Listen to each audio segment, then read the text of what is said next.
to learn. I wanted to not be miserable is what I wanted. I wanted to stop drinking and I wanted not to be miserable. I to go back into my story a little bit. I was born legally blind. I am legally blind. My visual acuity is 20 over 200, which kind of sort of means if I stood 200 feet from an object and you stood 200 feet, we'd see it about the same. And so from the get go, in life, I got along with my brothers and sisters. We grew up together. But when I started school, I realized how different I was from everyone else. And, I tried to make sense out of that. But my self examination, being just a little child and not having, really good understanding because I wasn't old enough. I made up all kinds of reasons that this had happened to me and I was different from everyone else. And society and families. I mean, by the time I got to AA, I was so full of old belief systems. My favorite line in the book is some of us try to let go of our old ideals, and the result is nil till we let go absolutely. I was convinced I was flawed. My dad used to tell me things like I was stupid, lazy, and dumb. I had not one reason not to believe that was true.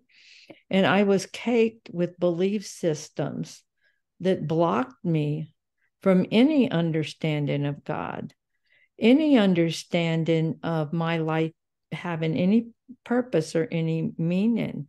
I was full of self-pity. I felt like I didn't get my share in life. And these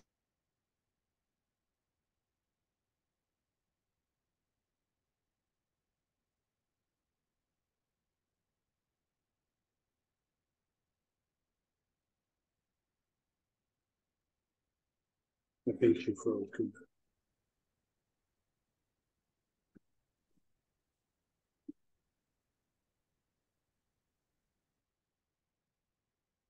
I didn't want anyone to know how bad I felt.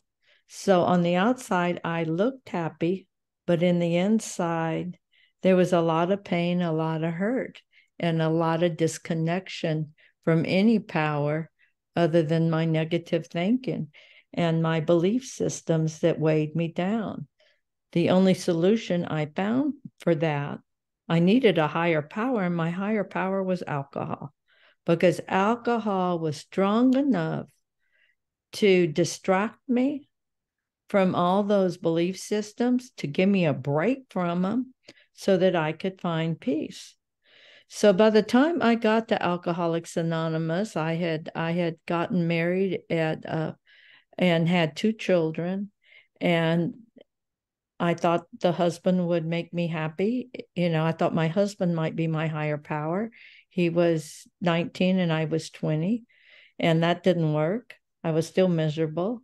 I thought my children would make me happy. I adore my children, but that didn't work either. I there was a hole in my soul, and I kept looking for higher powers all over the place, and absolutely none of them changed even a little bit. Not that I didn't love my husband, not that I didn't adore my children, but there was this place in my heart and soul that I just was uncomfortable being me. And all my higher powers that I had found, none of them worked. I had to find something else other than alcohol, because when I turned to alcohol to be my higher power, it stopped working. And the alcohol that used to be my solution now was becoming my problem. When I got to Alcoholics Anonymous, y'all started telling me things that were hard to swallow, like I was an alcoholic and I was supposed to say that out loud. My name is Gay and I'm an alcoholic. Well, I choked on those words because I didn't want that to be true. And after I was in AA just a couple of days, I felt a little bit better. And I thought I'd maybe overreacted and I really was an alcoholic.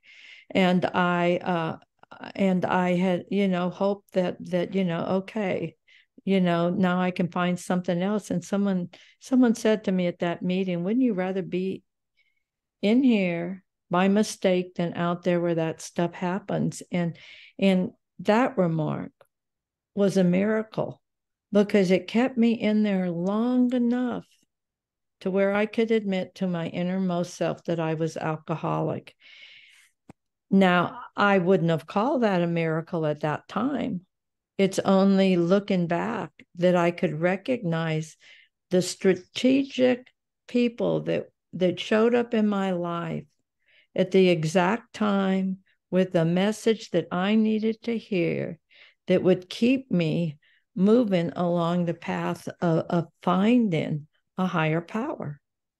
When I got here, I heard that lack of power is your dilemma. You need to find a power greater than yourself. Where do I do this?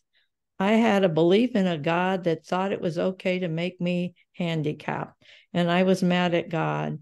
And or one of my other theories was God already knew I was so flawed and such a bad human being that I had been punished with being, handicapped in advance, because he already knew I was this person, this bad person. My parents had lost their first child in a tragic accident, so what kind of God would let a little baby die? It wasn't a baby, it was about 2 years old, but the tragedy that my parents grew up with. I went to church. I wanted to believe. I went to Sunday school. We did all that stuff. And I desperately wanted to believe in this higher power. When I was about 13 years old, I started writing God letters. And my letters were, God help me, God, let me survive. God help me get through this. And I really wanted, but most of that was praying, prayer, prayer, prayer, prayer, prayer. God, change me or let me die. God, why did you make me? Well, a lot of whys. Why? And so I needed more than prayer because prayer wasn't working. My other higher powers that I was looking for wasn't working. And when y'all told me I needed a power greater than myself, I knew I did, but I didn't know what that was. I didn't know how I was going to believe in that, how that was going to unfold for me. I started, working the steps. I got a sponsor, and the sponsor and I got down on our knees and we did the third step prayer. Here again, praying to this God, and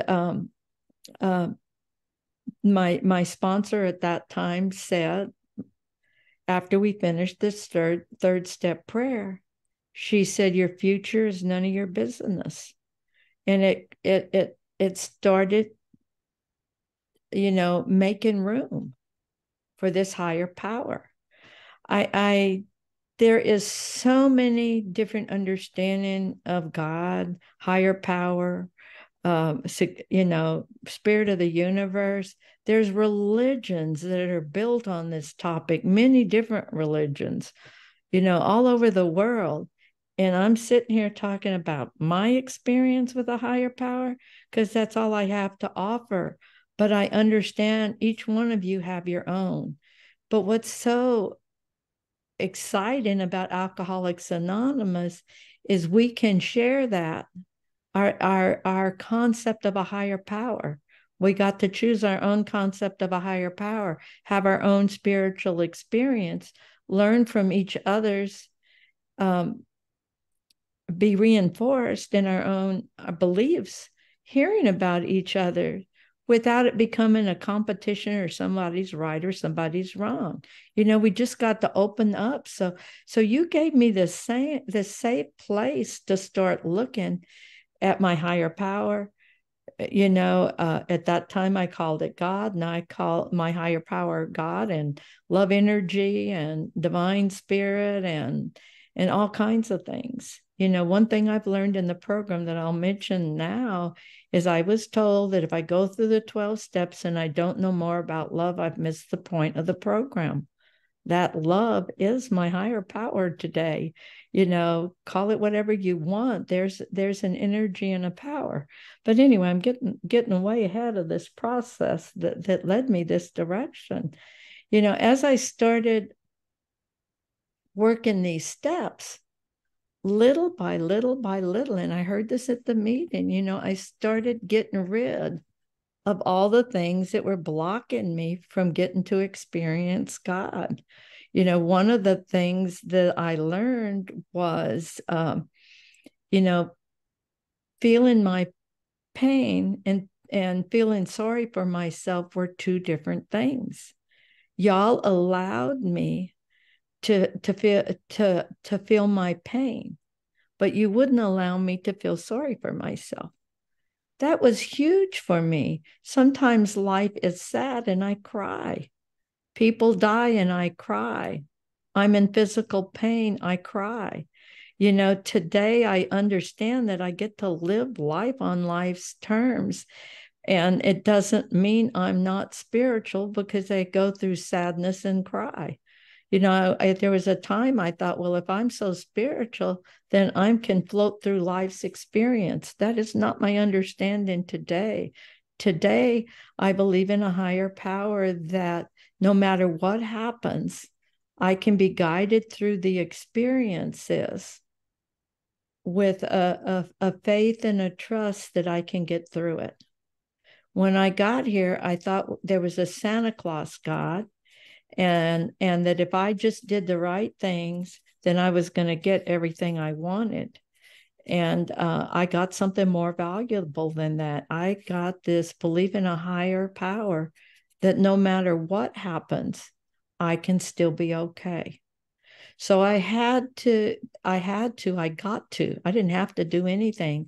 I got to recreate all my belief systems. And it started with self-examination. I got to go through all the steps. I got to look at all my belief systems little by little, to mention a couple of them. One of the things that I had the opportunity to learn as a result of working the steps is I'm not better than, I'm not less than, and I'm not equal to any other human being. We're all spiritual beings on a human journey, and it's just different experiences. It's not one that's better than another. And I lost that belief system of I didn't get my share to I'm getting to learn from every experience I have. And I get to live each day as we all do. Another thing, that I learned, is that because, and I was told, because of what I've been through, exactly the way I've been through it, I'll be able to touch someone's life no one else can touch. And because of what you've been through, exactly the way you've been through it, you're going to be able to touch someone's life nobody else can touch. Each one of our lives has meaning, and each one of our lives has purpose. I just got off of a normal meeting that I go to, and the topic was the 12th step, and when it was my turn to share, when I was called on, I shared that I don't have to go run after 12-step work. I have to be spiritually fit, spiritually awakened. Haven't had a spiritual awakening as a result of working the steps. Then I place myself spiritually fit to be led to do whatever my higher power would have me do, in whatever way my higher power would have me do that. And it's a beautiful experience to be led. And I shared that this person I sponsored one time said, I need to sponsor someone. I really need to find someone to sponsor. And I told her, I said, if you needed to sponsor me, I wouldn't want you as a sponsor. I want someone that wants to share their love and the gifts and the wisdom that God's worked through them. But if I need to do anything, then my my ego's getting in the way. If I need to do service work, my ego's getting away. When I'm willing and loving and coming from a place of love to do service, I'm going to have more energy. And God's God's directing it, not my ego. So that's real important for me to remember. The changes that happened, through the self-examination and all the prayers. And I thought about the prayers. We have the prayers, God save me from being angry. Thy will be done. Um, um, the third step prayer, relieve me of the bondage of self. The seventh step prayer, take all of me. A lot of these are petitions talking about things that I need to have cleared up so that I can connect with you. And I think a lot of what meditation, it means a lot of things. Like we could talk for a year and not cover all of it. But one of the things that meditation means to me is pause. Pause when agitated or doubtful. That pause is meditation. That pause helps me connect to make that space to be at one with my higher power. I was sitting with my son in Alaska by the glaciers, and my son looked at me and he said, "Mom, look at all of this. I feel insignificant." Going through the 12-step program has helped me understand that I am significant. I am part of Alcoholics Anonymous. I'm part of the human race. I'm part of my family. I'm part of the world, the universe, I'm part of. And meditation is sitting in that oneness, that quietness, that knowing, and it takes all three. It takes the prayers. The prayers are what open me up to answers. The meditations is where I feel like I get my guidance and my energy to do whatever else I need to do. And I always need to do that self-examination because I can trick myself and to believe in all kinds of things are true that aren't. I was told if I spend too much time alone with God, God will start sounding like me, and that is not a good thing.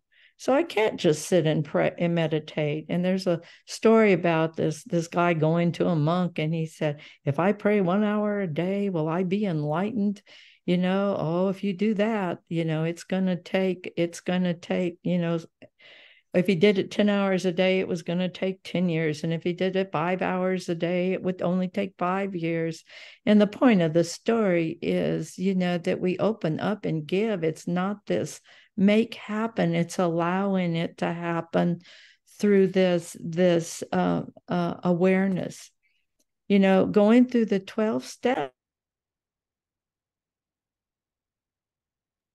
Sorry, Gay, unmute yourself. That accidentally was muted. Sorry about that. Thank you.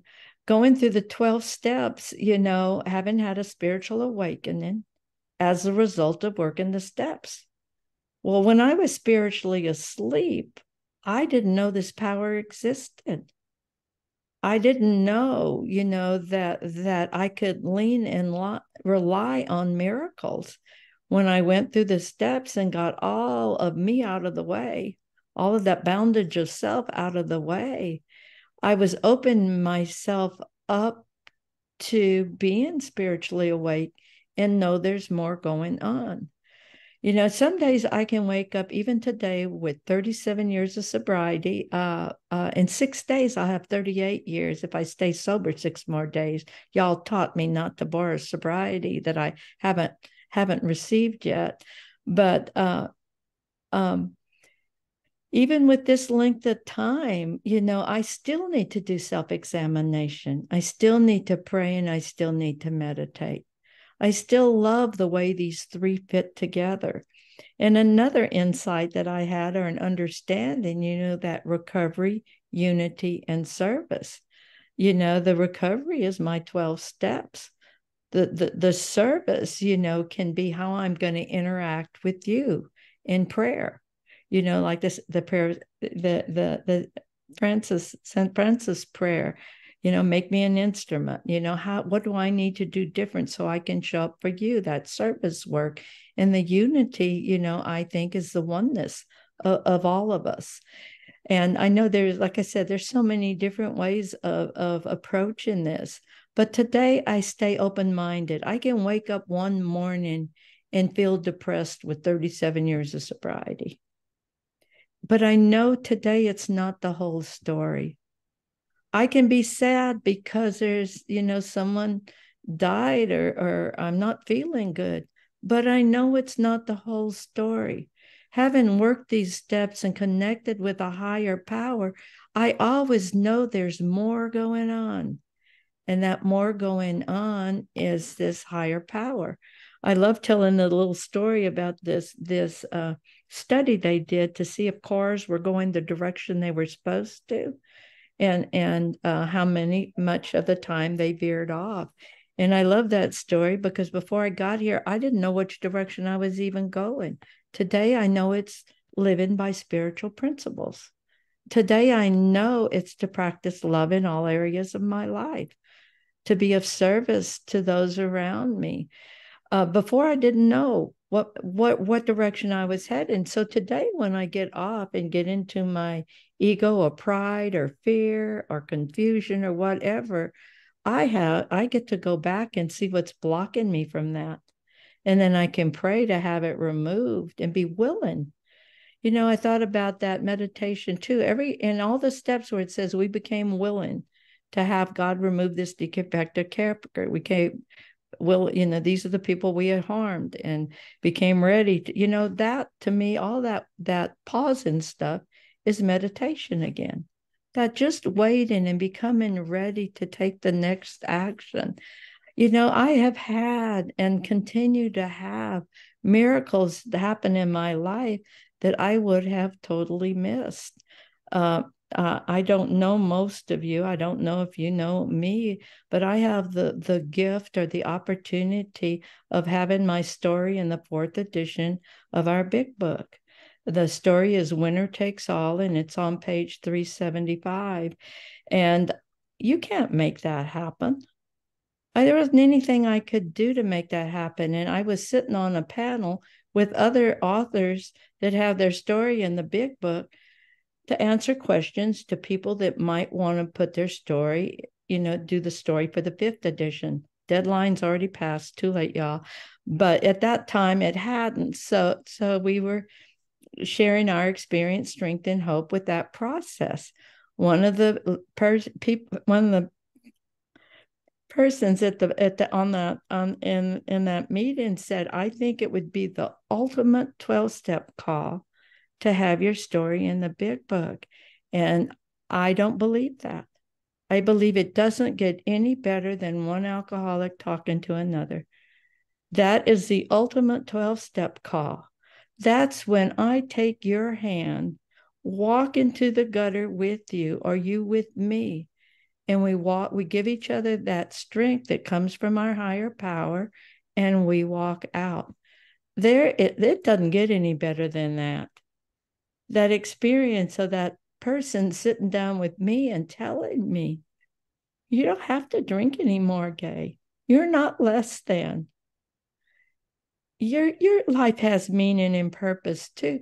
How can these belief systems that I came in here with, that I've told you about, so change to where I'm totally comfortable in my own skin?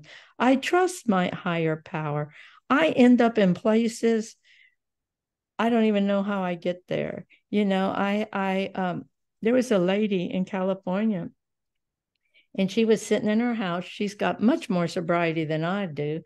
And she had some time left before she needed to go to an appointment. She got on a meeting, and I happened to be speaking. And she said, for whatever reason, she missed her appointment and heard the end of my talk. About 3 or 4 weeks later, I'm sitting in her living room, in her home in California, having a meal with her. I don't know how all this stuff fits together, but I know my higher power is totally involved in it. That when I'm open to this movement, but I have to keep doing those 3 things: prayer, meditation, and self-examination. I was sitting at a meeting one time, and that was the topic. prayer, meditation, and self-examination. And this one lady shared a story about this old timer that went to a meeting that she went to.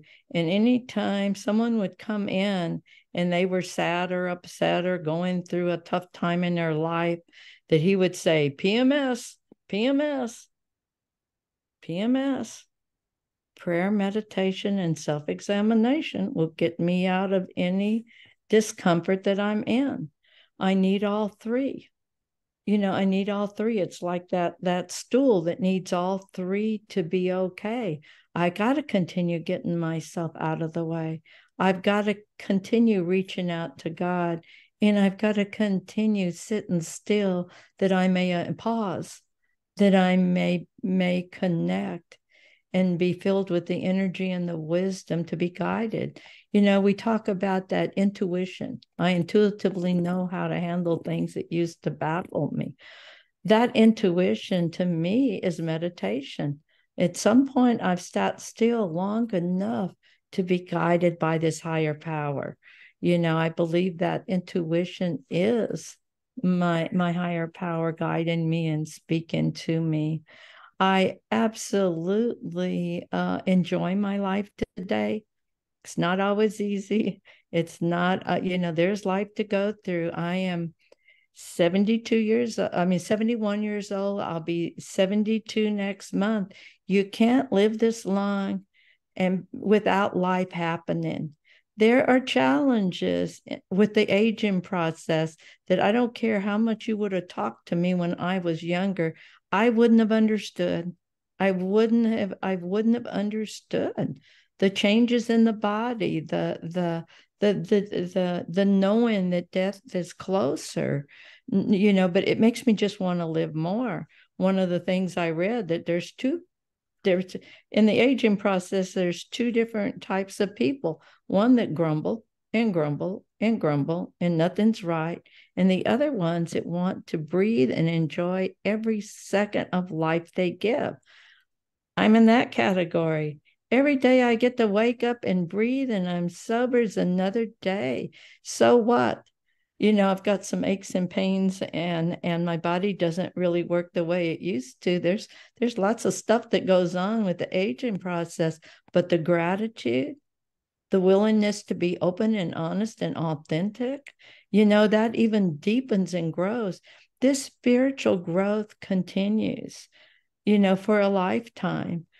To go back to that self-examination, I had to look at what my father told me, that I was stupid, lazy, and dumb. And then when I looked at my part of all of that, I got to see how I used that to be lazy and not do the work that was necessary to do. So, of course, I graduated at the bottom of my high school class. I got into AA, and you took all my excuses away to be lazy and to not trust God. Down the road, many years later, I end up graduated magna cum laude. I'm a drunk, but I have 37 years of sobriety. I'm not college material, and I have a degree. This miracles happen because I'm no longer locked in to these belief systems that I grew up with, these old ideals. And I get to live life differently than I ever did before. I have had the honor of sponsoring this young girl. She's 24 years old. She has 2 degrees. She was working for a law firm, went out for happy hour and hit someone, and they did not survive. And I've watched her go through this. She still doesn't know if how much time she's gonna do, if she's gonna do time, if a miracle will happen that will prevent that, how much time she'll serve. She went to court, and the judge, the family of the person that died, and the prosecutor and her, they all agreed on a sentence.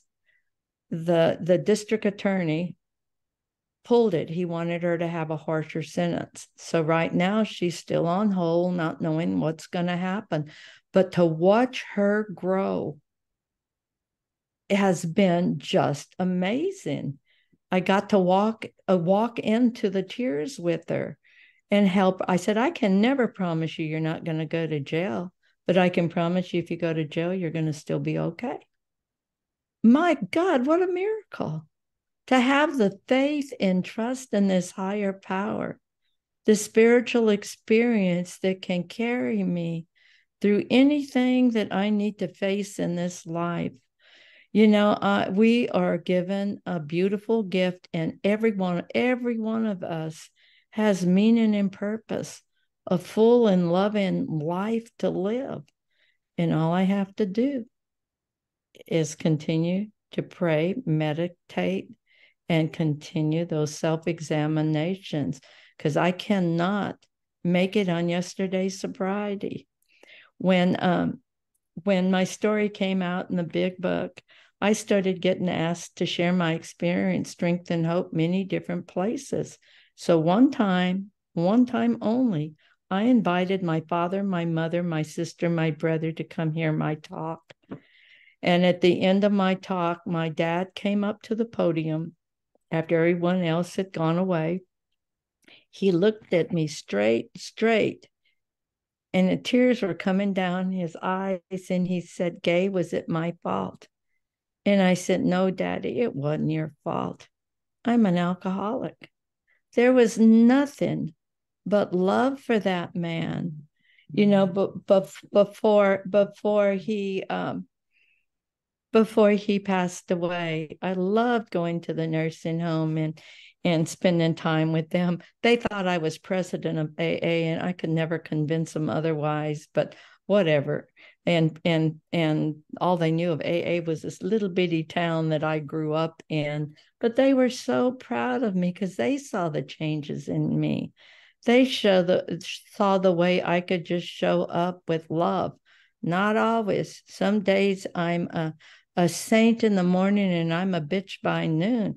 But I can do that self-examination, prayer and meditation, and be moved again into that space of being in connection with my higher power. Thank you all so much. I don't know if I'm talking too long or not enough, but I'm finished. So thank you for allowing me to share my experience, strength, and hope with you.